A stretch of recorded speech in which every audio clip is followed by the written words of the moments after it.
Hi friends, good morning all of you, my dear students and dear friends.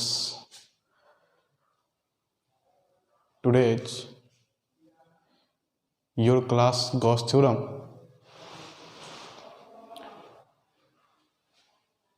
हम लोग वो आज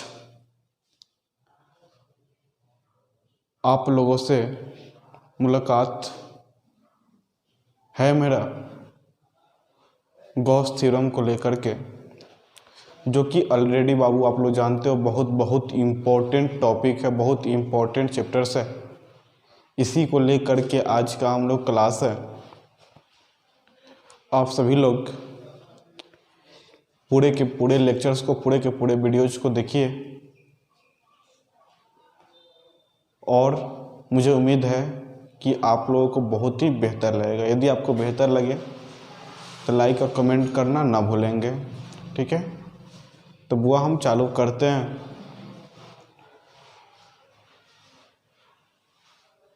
Gauss theorem. ये गॉस थ्योरम से पहले मैं आपसे बात कर लूँ कि हम लोग इलेक्ट्रिक फ्लक्स देखे हुए थे, यानी बुआ इलेक्ट्रिक फ्लक्स जो है उसको हम लोग फाई से रिप्रेजेंट करते हैं और phi is equal to vector E dot vector A होता था। Vector E dot vector A हुआ करता था। इलेक्ट्रिक फ्लक्स का जो एसआई यूनिट थे वह न्यूटन मीटर स्क्वायर पर कूलम था और इसका dimensional formula ml square t-3 a-1 था। इलेक्ट्रिक फ्लक्स एक स्केलर क्वांटिटी थी, एक अदिश राशि थी और क्षेत्रफल सदिश और विद्युतीय क्षेत्र के डॉट प्रोडक्ट को हम लोग इलेक्ट्रिक फ्लक्स कहा करते थे। ये वीडियो देखने से पहले आप लोगों को इलेक्ट्रिक फ्लक्स देखना काफ़ी इम्पोर्टेंट है। पहले इलेक्ट्रिक फ्लक्स समझ में आएगी तभी जा कर के यह वीडियो खूब अच्छा तरीके से, खूब बेहतर तरीके से आप समझ पाओगे, खूब बेहतर तरीके से आप पढ़ पाओगे। तो वो मैं चालू कर रहा हूँ अभी इलेक्ट्रिक फ्लक्स से एक न्यूमेरिकल, उसके बाद गॉस थ्योरम की ओर बढ़ेंगे। वह आपके सामने एक क्वेश्चंस अभी स्क्रीन पे दिखाई देगी आपको और उस क्वेश्चंस में आप लोग देख पा रहे होंगे कि इलेक्ट्रिक फील्ड भी है और एरिया वेक्टर भी है। इलेक्ट्रिक फील्ड और एरिया वेक्टर से आपको इलेक्ट्रिक फ्लक्स निकालनी होगी। तो बुआ मैं इस क्वेश्चंस को पहले लिख रहा हूँ आपके बोर्ड पे, देखिए ध्यान से। हाँ तो बुआ देखिए ये क्वेश्चंस है आपके सामने। If the electric field is given by 5i cap plus 3j cap plus 4k cap, यानी एक इलेक्ट्रिक फील्ड, किसी भी सरफेस का इलेक्ट्रिक फील्ड या किसी चार्ज का इलेक्ट्रिक फील्ड गिवन है, दिया गया है 5i cap plus 3j cap plus 4k cap. Calculate the electric flux, यानी इलेक्ट्रिक फ्लक्स को कैलकुलेट करना है। Flux through a surface of area 20 units lying in YZ plane, यानी लाइंग इन वाईजेड प्लेन की बात हो रही है। वाईजेड प्लेन कहने का मतलब क्या होगा? सबसे पहले यहाँ पे एरिया जो वेक्टर होगा इसकी डायरेक्शन किधर होगी, यानी आई कैप की ओर होगी कि जे कैप की ओर होगी कि के कैप की ओर होगी। तो मैं आपको बताया था बाबू कि कभी भी किसी भी सरफेस का यदि एरिया की डायरेक्शन देखना हो तो सरफेस के परपेंडिकुलर होता है, उस सरफेस के परपेंडिकुलर होता है। तो वाईजेड प्लेन में यदि कोई फिगर्स रखी गई है, वाईजेड प्लेन में कोई भी फिगर्स रखी गई है, यदि उसकी एरिया का डायरेक्शन बताना हो कैसे रहे, तो देखिए वो YZ plane, that means YZ plane कहने का सेंस क्या हो गया। देखिए यहाँ पे एक्स वाई जेड, इसी प्लेन में यदि कोई मतलब जो ना सरफेस रखी इस प्लेन में, सपोज कीजिए इस प्लेन में हम एक रेक्टेंगल ही रख दिए 90 90 90 90, ठीक है बुआ, यानी रेक्टेंगल रख दिए। अब इसकी डायरेक्शन कोई पूछे, इसकी डायरेक्शन किस डायरेक्शन में होगी, तो बुआ हमेशा सरफेस के लंबवत होती है, इसकी डायरेक्शन इसी डायरेक्शन में होगी, यानी इस एरिया की डायरेक्शन इस डायरेक्शन में होगी, यानी एक्स एक्सिस के लॉन्ग होगा। आप लोग याद कीजिए यदि वाईजेड प्लेन में, सिंपल सा आप समझ जाइए, यदि कोई भी फिगर्स वाईजेड प्लेन में है और उसका एरिया का डायरेक्शन बताना हो तो एक्स एक्सिस के अकॉर्डिंग हो जाएगा। यदि एक्स वाई सरफेस में कोई भी फिगर्स रखी गई है, यदि उसका एक्स वाई सरफेस में यदि कोई भी फिगर्स रखी गई है, यदि उसका हमको डायरेक्शन बताना हो तो आप सिंपल सा जवाब दे दोगे कि वह जेड एक्सिस के अलोंग होगा उसकी एरिया। यदि कोई फिगर एक्स वाई के मतलब जो है ना सरफेस में रखा गया है, एक्स वाई प्लेन में रखा गया है, तो उसका डायरेक्शन जेड एक्सिस की ओर होगा। यदि वाई जेड में रखा हुआ है तो एक्स एक्सिस के अलोंग होगा। यानी वो एक्स एक्सिस के अलोंग जो होता है उसके लिए जो वेक्टर यूज करते हैं हम लोग वो आई कैप यूज करते हैं। क्या करते हैं वो आई कैप यूज करते हैं। ठीक उसी प्रकार यहाँ पे भी electric field that means E vector is equal to 5i cap plus 3j cap plus 4k cap. ठीक है बुआ। और area vector A vector is equal to 20। अब वो यहाँ पे देखना है कि इसकी डायरेक्शन किसके अलोंग है, किसकी ओर है, यानी इसका डायरेक्शन जो ना एक्स एक्सिस के लॉन्ग है। आप लोग देख पा रहे हो यहाँ पे एक्स एक्सिस के लॉन्ग है और एक्स एक्सिस के अलोंग जो वेक्टर होता है उसका कंपोनेंट आई कैप के रूप में होता है। किसके रूप में होता है वो आई कैप के रूप में होता है। तो इस चीज को आपको मतलब जो ना समझने की जरूरत है, इस चीज को बारीकी से देखने की जरूरत है कि यहाँ पे जो डायरेक्शन है इसका वो किसके लॉन्ग है। तो उसकी डायरेक्शन एक्स एक्सिस के लॉन्ग है, दैट मीन्स 20i कैप। अब वो फाई निकालना है आपको, फाई निकालना है तो फाई इज इक्वल टू यानी इलेक्ट्रिक फ्लक्स निकालना है तो phi is equal to E vector dot A vector है कि नहीं बुआ, E vector dot A vector, E vector dot A vector that means 5i cap plus 3j cap plus 4k cap dot 20i cap. अब यहाँ पे simple है बुआ, यानी i डॉट आई वन बाकी सब i के साथ मल्टीप्लाइड करेगा, i dot J, J dot के डॉट आई, ये सब के सब जीरो होंगे। i dot J zero, i dot के जीरो, जे डॉट के zero, J dot I zero. यानी दोनों कोई भी दो अलग अलग एक्सिस हो तो उसका डॉट प्रोडक्ट जीरो होता है, यदि सेम एक्सिस हो तो उसका मतलब डॉट प्रोडक्ट 1 होता है। I dot I one, J dot J one, के डॉट के वन आप लोग को बता दिया गया इंट्रोडक्शन में, 11th क्लास में भी आप लोग पढ़े होंगे। तो वो इसके साथ मल्टीप्लाइड करने की जरूरत ही नहीं है आपको, डायरेक्ट इसको मल्टीप्लाइड करेंगे 520 जा 100, आई डॉट आई वन तो 100 यूनिट इसका एरिया हो जाए, मतलब जो ना इलेक्ट्रिक फ्लक्स हो जाएगा। यानी इस अब हम लोग चालू कर रहे हैं गॉस थ्योरम, यानी गॉस का प्रमेय। ये आपको सबसे इम्पोर्टेंट थ्योरम है। देखा जाए तो अभी के डेट में इस साल के लिए सबसे मस्ट इलेक्ट्रोस्टैटिक्स का टॉपिक यही है, गॉस थ्योरम। आखिर गॉस थ्योरम है क्या? तब हुआ एक जर्मन साइंटिस्ट थे, जर्मन एक फिजिकिस्ट थे, साइंटिस्ट थे, जिनका नाम था कार्ल फ्रेडरिक गॉस। क्या नाम था वो पूरा नाम? Karl Frederick Gauss. कार्ल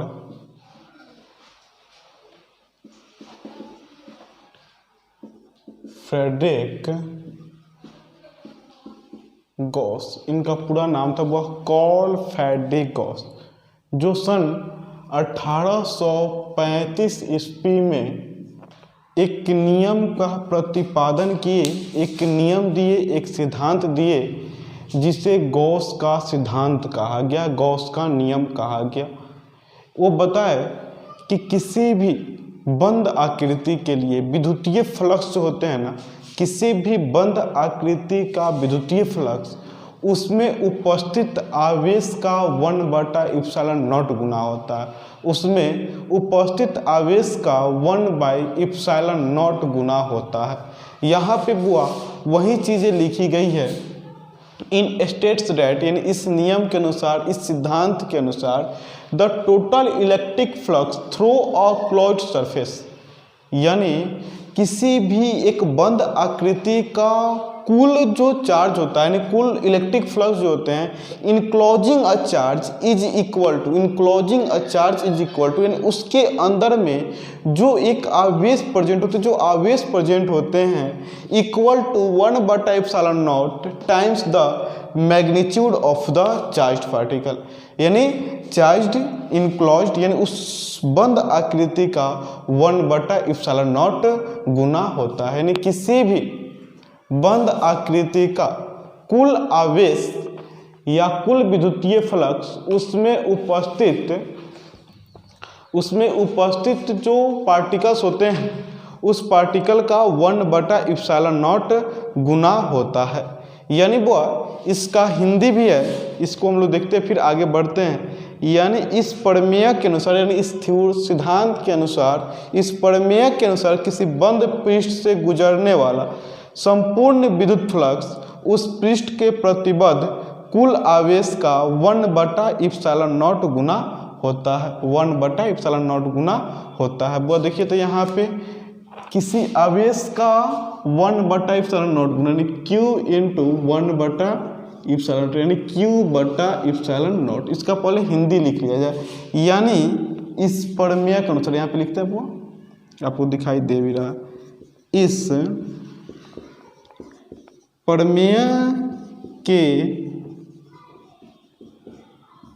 अनुसार, इस प्रमेय के अनुसार किसी बंद पृष्ठ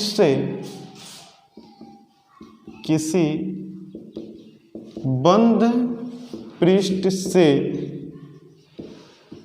गुजरने वाली संपूर्ण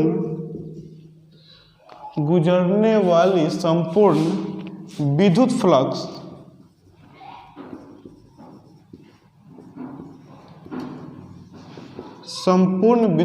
गुजरने वाली संपूर्ण विद्युत फ्लक्स उस पृष्ठ द्वारा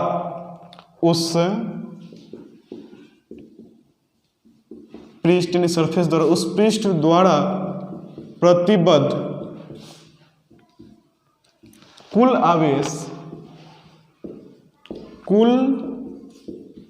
आवेश का 1/ε0 गुना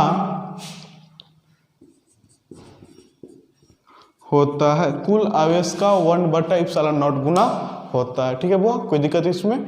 यानी उसके अंदर जो विद्युतीय फ्लक्स, संपूर्ण विद्युतीय फ्लक्स होंगे उसके अंदर उपस्थित आवेश का 1/ε0 गुना होगा।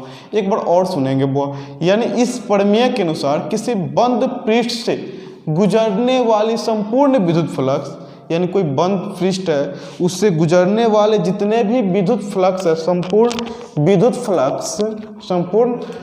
फ्लक्स उस पृष्ठ द्वारा यानी उसी पृष्ठ द्वारा प्रतिबद्ध कुल आवेश का 1/ε0 गुना होता है।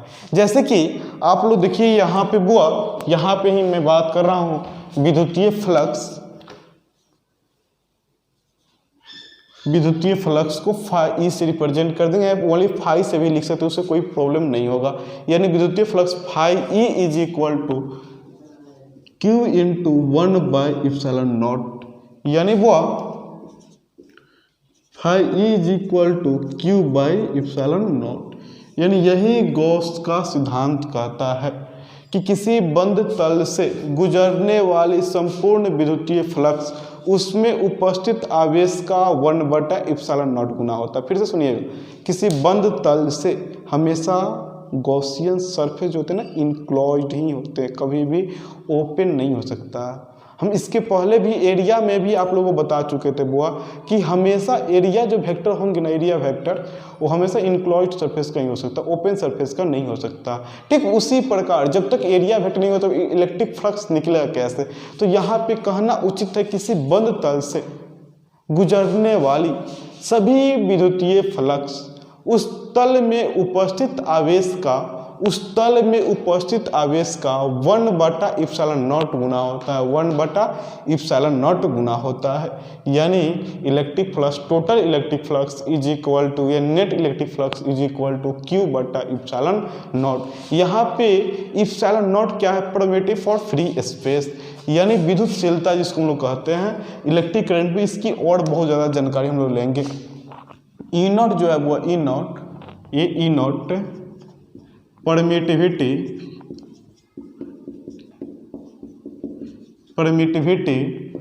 फॉर फ्री स्पेस, यानी अंतरिक्ष में विद्युतशीलता होता है। इसका जो वैल्यू होता है वह, इसका जो वैल्यू होता है ε0 बराबर, इसका वैल्यू होता है 8.85 गुने 10⁻⁻12, यही वैल्यू होता है, यानी 8.85 इंटू 10⁻⁻12। अब देखिए वो यहाँ पे जो फाई है, ये फाई किसको रिप्रेजेंट करता है? वह इलेक्ट्रिक फ्लक्स को। ये फाई किसको रिप्रेजेंट करता है? वह इलेक्ट्रिक फ्लक्स को, इलेक्ट्रिक फ्लक्स को रिप्रेजेंट करता है। क्यों किसको रिप्रेजेंट करता है? वह चार्ज को। ये क्यू किसको रिप्रेजेंट करता है? वो चार्ज को। और ε0 क्या है? वो परमिटिव फॉर फ्री स्पेस, जिसका वैल्यू 8.85 में 10⁻12 होता है। ठीक है वो आप लोग याद कीजिए। ε0 का आपको यूनिट भी बताए हुए थे, डायमेंशनल फॉर्मूला भी बताया गया है। इस चीज़ को आप लोग याद रखेंगे, समझदारी वाली बातें हैं। ठीक है वो, तो वो हम लोग अभी देखिए गॉस थ्योरम। गॉस थ्योरम क्या है? किसी भी बंद तल से गुजरने वाली सभी विद्युतीय, मतलब जो है ना विद्युतीय फ्लक्स, उस तल में उपस्थित आवेश का 1/ε0 गुना होता है। In states that the total electric flux through a closed surface enclosing a charge is equal to 1/ε0 times the magnitude of the charge enclosed. वह इस ये जो थ्योरी है इसका प्रतिपादन 1835 में हुआ था, और इसको सबसे पहली बार पब्लिश जो किया गया था वो 1857 में किया गया था। 1857 ईस्वी में इसका फर्स्ट पब्लिशिंग हुआ था, यानी पहली बार इसको छापा गया था। 1835 ईस्वी में इसको दिए हुए थे। देने वाले साइंटिस्ट का नाम क्या था? गॉस, जिनका पूरा नाम था कार्ल फ्रेडरिक गॉस, जिनका जन्म 1828 ईस्वी में हुआ था। और यहाँ पे हाँ वो जर्मन के वैज्ञानिक थे, यानी जर्मन में उनका जन्म हुआ था। ठीक है बुआ, तो हम लोग इसके आगे देखते हैं, थोड़ा समय देते हैं, इसको कवर कर लेंगे बुआ जल्दी। चलिए बुआ, उम्मीद है कि आप लोग कवर कर लिए होंगे। ठीक है चलिए। हाँ तो वो देखिए, अब हम लोग आगे देख रहे हैं, एक इलेक्ट्रिक फ्लक्स से भी हम लोग डिफिनीशन निकाले हैं। Q is equal to E vector dot ds vector. और अभी भी हम लोग एक फॉर्मूला निकाले हैं, Q is equal to Q/φ is equal to Q/ε0। दोनों का देखिए LHS सेम है, तो RHS भी इक्वल हो जाएगा। यानी कहीं पर आवश्यकता पड़े E vector dot ds vector का, तो उसके जगह पे Q/ε0 आप रख सकते हो, उसमें कहीं से कोई बुराई वाली बातें नहीं है। ठीक है वो, तो हम लोग गॉसियन सरफेस पे एक न्यूमेरिकल बनाएंगे, एक एग्जाम्पल बनाएंगे। वो एक स्फेरिकल गॉसियन सरफेस है, एक स्फेरिकल गॉसियन सरफेस है जिसमें चार्ज, जिसमें Q, आप लोगों को बोर्ड पे क्वेश्चन डिस्क्राइब्ड हो जाएगा, जिसमें चार्ज जो है वह 8.85 गुने 10 की पावर 8.85 गुने 10 की पावर -8 कूलम है, -8 कूलम है। और उससे गुजरने वाले इलेक्ट्रिक फ्लक्स निकालना है मुझे, यानी उस गॉसियन सरफेस से गुजरने वाला जो इलेक्ट्रिक फ्लक्स है, उसी इलेक्ट्रिक फ्लक्स को निकालना है। तो वह गॉसियन सरफेस के लिए किसी भी बंद तल से गुजरने वाला विद्युतीय flux, date means electric flux, उसमें उपस्थित आवेश का 1/ε0 गुना होता है। इस चीज़ को तो आप भूल नहीं सकते हो कभी भी, क्या है कि नहीं? इस चीज़ को आप कभी नहीं भूलोगे और न भूलना है आप लोग। यदि भूल गए तो समझिए बाजार समाप्त है। 5 नंबर से पहले ही हाथ धो बैठेंगे आप लोग, है ना। तो चलिए बुआ देखिए आप लोग, यानी फाई वाट है, यानी इलेक्ट्रिक फ्लक्स जो है वो आपको निकालनी है। तो आप जानते हो बुआ by Gauss law, Gauss law या by Gauss theorem, electric flux is equal to Q into 1/ε0। जानते हो आप लोग, तो that means electric flux is equal to Q/ε0, यही होता है कि नहीं वो। तो यानी electric flux is equal to 8.85 × 10⁻⁻8 बटा इलेक्ट्रिक फ्लक्स का वैल्यू जो होता है वो 8.85 × 10⁻⁻12। दिस कैंसिल हो जाएगा बुआ, तो क्या हो जाएगा 10⁻⁻8 इंटू 10⁻12, ये माइनस से उधर प्लस चला जाता है, एक्सपोनेंट में खड़े होंगे, डेट मीन्स 10⁻4 यूनिट, 10⁻4 यूनिट। यानी इसको यहाँ इलेक्ट्रिक फ्लक्स को ऐसे यूनिट भी लिख सकते हैं, न्यूटन मीटर स्क्वायर पर कूलम, या इसको भी रहने दे सकते हैं, ठीक है बुआ। उसके बाद देखिएगा बुआ 10⁻4 यूनिट या 10⁻4 न्यूटन मीटर स्क्वायर पर कूलम, है ना बुआ। अब देखिए इसी में एक क्वेश्चन भी है, इस क्वेश्चन को हम पढ़ रहे हैं, थोड़ा सा आप लोग सुनिएगा। क्वेश्चन है बुआ, ए spherical Gaussian surface enclosed A charge of 8.85 into 10⁻⁻8 coulomb. यानी बुआ एक गॉसियन सरफेस है, सपोज कीजिए यही गॉसियन सरफेस, जिस पर चार्ज जो है वो 8.85 इंटू 10⁻⁻8 कूलम है, -8 कूलम है, ठीक है बुआ। उसके बाद क्या कह रहा है, calculate the electric flux passing through the surface, यानी कैलकुलेट करना है इलेक्ट्रिक फ्लक्स को जो इस सरफेस से पास कर रहा है, जो इस सरफेस से पास कर रहा है, ठीक है। उसके बाद है कि if the radius of Gaussian surface is double, यदि इसी गॉसियन सरफेस का रेडियस डबल कर दे, इसकी रेडियस मैंने डबल कर दिया, if the radius of the Gaussian surface is double, how would the flux change, तब उसका फ्लक्स चेंज कितना होगा। देख रहे हैं, बड़ा मस्त क्वेश्चन पूछा, बताइए तो बुआ इलेक्ट्रिक फ्लक्स सबसे पहले किस पर डिपेंडेंट है। सिंपल बात, इलेक्ट्रिक फ्लक्स जो है ना उसमें प्रेजेंट चार्ज पे डिपेंडेंट है, उसकी रेडियस से कोई मतलब नहीं। देखिए यहाँ पे फॉर्मूला में उसका रेडियस है नहीं, आप रेडियस कितना भी बढ़ा दो लेकिन इलेक्ट्रिक फ्लक्स चेंज नहीं होगा। यानी सेकेंड क्वेश्चन है कि if the radius of the passing surface is doubled, how would the flux change, यानी उसका फ्लक्स कितना चेंज होगा। फ्लक्स चेंज होगा क्या बुआ, नो, इस पर कोई इफेक्ट नहीं पड़ेगा, लिखेंगे नो इफेक्ट, यानी इफेक्ट नहीं पड़ेगा। आप डबल क्या, ट्रिपल क्या, 4 टाइम्स क्या, 5 टाइम्स क्या, 1 लाख टाइम्स भी कर दोगे तो उसके इलेक्ट्रिक फ्लक्स पे कोई चेंजेबल नहीं होगा, क्योंकि उसका चार्ज वही है। समझ में आ गया बात।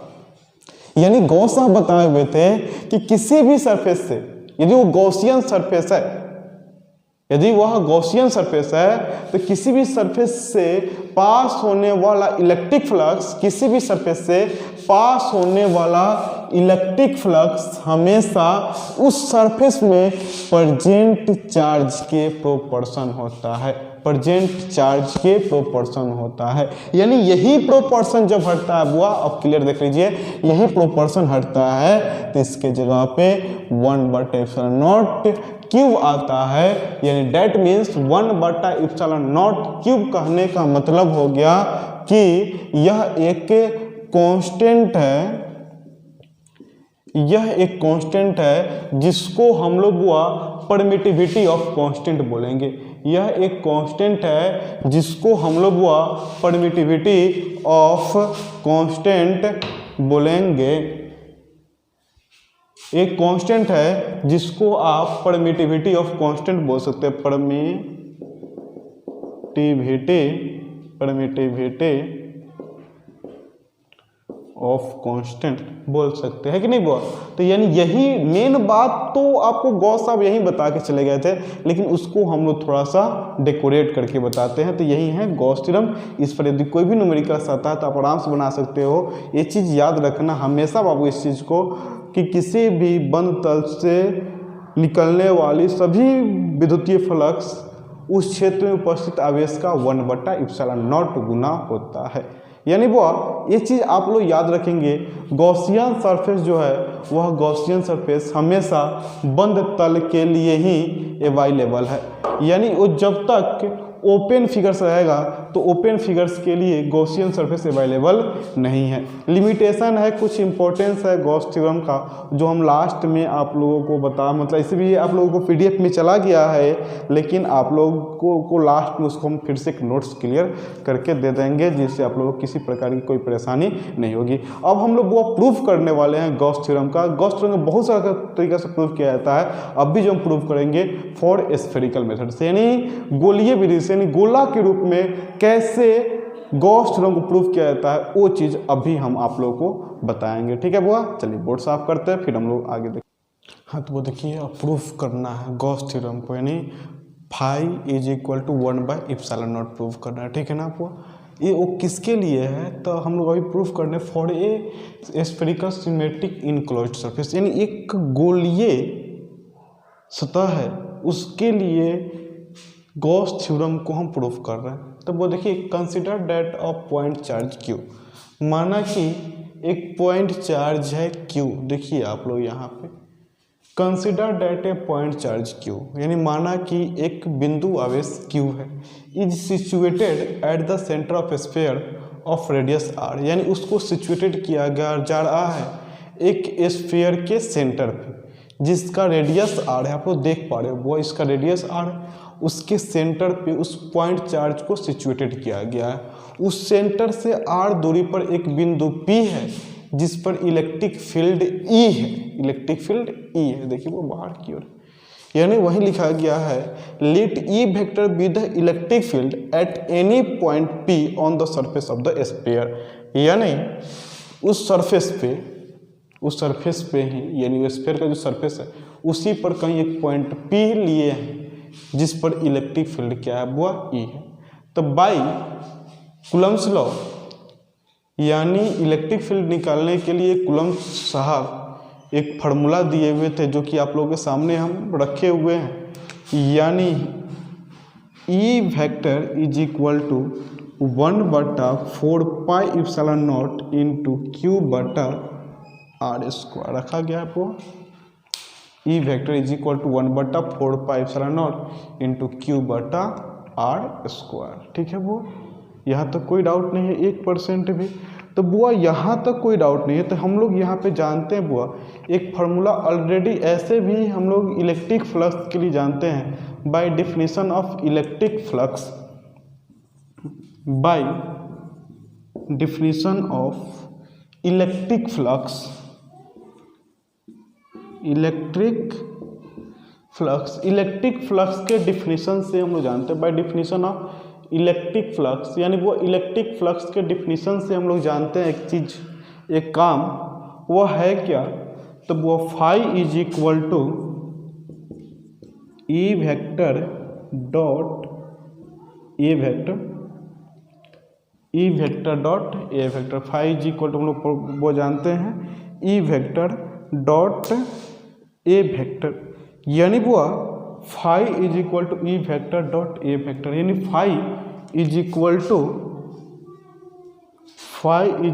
टू ऐसे भी वो हम लोग लिख सकते हैं, phi is equal to E vector कहने का मतलब हो गया 1/4πε0 इंटू क्यू बटा आर स्क्वायर इंटू या डॉट ए वेक्टर कहने का मतलब क्या हो गया, ये जो क्लोज्ड सरफेस है ना उसकी एरिया। तो वह एरिया ऑफ स्फीयर का फार्मूला आप लोग जानते हो क्या होता है, वो 4πr² होता है ना, आप लोग समझते हो ना वो।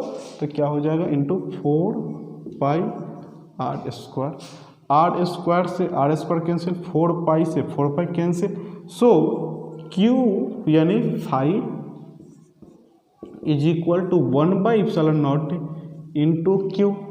गॉस साहब क्या होता था, यही ना बताया था बुआ, यानी electric flux is equal to Q into 1/ε0। Prove हुआ कि नहीं हुआ बुआ, यानी ये स्फेरिकल मेथड से प्रूव हुआ। समझ में आ रही है बात कि नहीं आ रही है? अच्छा पहले इसको आप लोग मतलब कवर कीजिए पहले अपने कॉपी में, तो हम फिर से समझाएंगे। कवर कीजिए तो जल्दी, वो हम समझा रहे हैं, आप लोग कवर कर लिए, मुझे उम्मीद है कि आप लोग कवर कर लिए होंगे।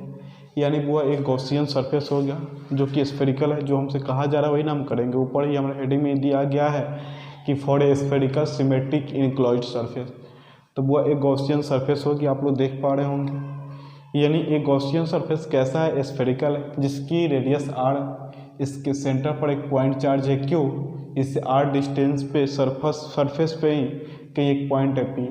इस p पॉइंट पर जो इलेक्ट्रिक फील्ड है वह ई वेक्टर जो आप लोग देख रहे हैं उसी चीज़ को लिखा गया। Consider that a point charge q is situated at the center of a sphere of radius r. Let E vector be the electric field at any point P on the surface of the sphere. E vector is equal to, वो formula हो जाता है 1/4πε0 into q/r²। आप लोग already जानते हो।